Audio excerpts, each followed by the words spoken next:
Oke, assalamualaikum warahmatullahi wabarakatuh. Jumpa lagi teman-teman, analis syariah. Jadi pada kesempatan kali ini kita akan bahas satu saham yang kalau kita lihat beberapa tahun terakhir, saham ini selalu naik di akhir tahun, dan ini akan menarik kalau teman-teman bisa mengakumulasi sahamnya, membeli sahamnya di akhir tahun sebelum masuk ke awal tahun. Nah, saham apakah itu? Ikuti terus videonya.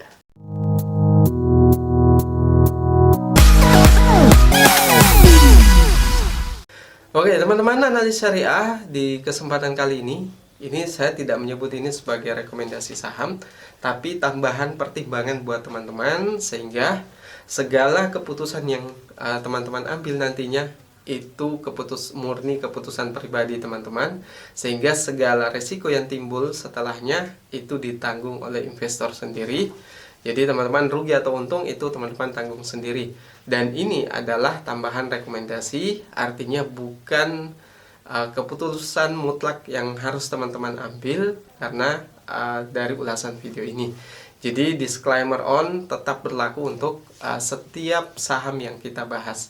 Oke teman-teman, bicara soal investasi saham, ada banyak saham yang bisa kita pilih di akhir tahun yang tujuannya adalah untuk investasi jangka pendek atau jangka menengah. Jadi kalau kita katakan jangka pendek, mungkin di atas di bawah 3 bulan itu jangka pendek, di atas 3 bulan itu jangka menengah, kalau mungkin di atas 1 tahun, 2 tahun itu jangka panjang. Tapi persepsi itu bisa berbeda-beda dari tiap orang. Kalau mungkin Lo Keng Hong jangka panjang itu mungkin bisa jadi 5 tahun, 10 tahun. Kalau teman-teman yang pemula mungkin tidak kuat selama itu, mungkin 1 tahun, 2 tahun itu sudah masuk jangka panjang. Oke teman-teman, kita bahas satu saham yang penting teman-teman ketahui, karena saham ini kalau secara histori ya, kita lihat grafiknya itu selalu naik di Januari, Februari, dan kemudian kembali turun lagi di bulan-bulan selanjutnya. Nah kita lihat dulu teman-teman. Jadi laba bersih saham ini kalau kita lihat di bandingkan dengan kuartal 2, karena sekarang baru bulan September sehingga kuartal 3 belum keluar, jadi kita acuannya di laporan keuangan kuartal 2. Nah, saham ini secara penjualan itu naik dibanding kuartal yang sama, yaitu kuartal 2 tahun 2021. Tahun 2002 itu penjualannya mencapai 6,3 triliun, dibanding dengan 2021 penjualannya hanya 4,4 triliun. Lalu kalau kita lihat laba bersihnya itu 10,2 miliar, sedangkan laba bersih di tahun 2021 itu hanya 8,2. Jadi ada kenaikan hampir kurang lebih 20% dari laba bersih tersebut, sehingga kita mengatakan bahwa saham ini bertumbuh secara jangka pendek, yaitu antara satu kuartal yang sama di tahun sebelumnya ke kuartal 2 tahun 2022. Nah, kalau kita lihat harga saham ini sekarang itu di Rp805 per lembar, sedangkan book value-nya itu 1.600-an. Sehingga kalau kita hitung PBV-nya itu hanya 0,5. Jadi PBV 0,5 secara relatif ya, itu kita anggap murah. Kenapa saya katakan kita anggap murah? Karena tidak selamanya saham yang PBV-nya di bawah 1 itu murah. Kalau secara valuasi dan kinerja memang rata-rata dihargai seperti itu. Jadi kalau ada saham misalnya yang PBV-nya biasa 4 kali, tapi kemudian dihargai 0,5 kali karena ada sentimen negatif, maka itu kita anggap murah. Kalau misalnya PBV-nya juga turun sama, misalnya biasa 4 kali PBV-nya kemudian turun menjadi 0,5, tapi karena kinerjanya perusahaannya lagi rugi, maka kita katakan bahwa itu murah secara valuasi saja, tapi secara kinerja tidak. Oke, kita lanjut teman-teman. Dengan PBV hanya 0,5, kita katakan secara relatif murah. Hanya saja teman-teman, kalau saya baca dari beberapa kuartal yang sama di 5 tahun terakhir misalnya, saham ini bisa mencapai satu PBV-nya satu kali. Kalau PBV-nya satu kali dengan nilai sekarang ini 0,5, maka ada peluang sampai kurang lebih 100% kenaikannya. Jadi kalau dia di harga saat ini adalah 805 per lembar, maka kemungkinan bisa naik sesuai dengan book value-nya itu 1600-an.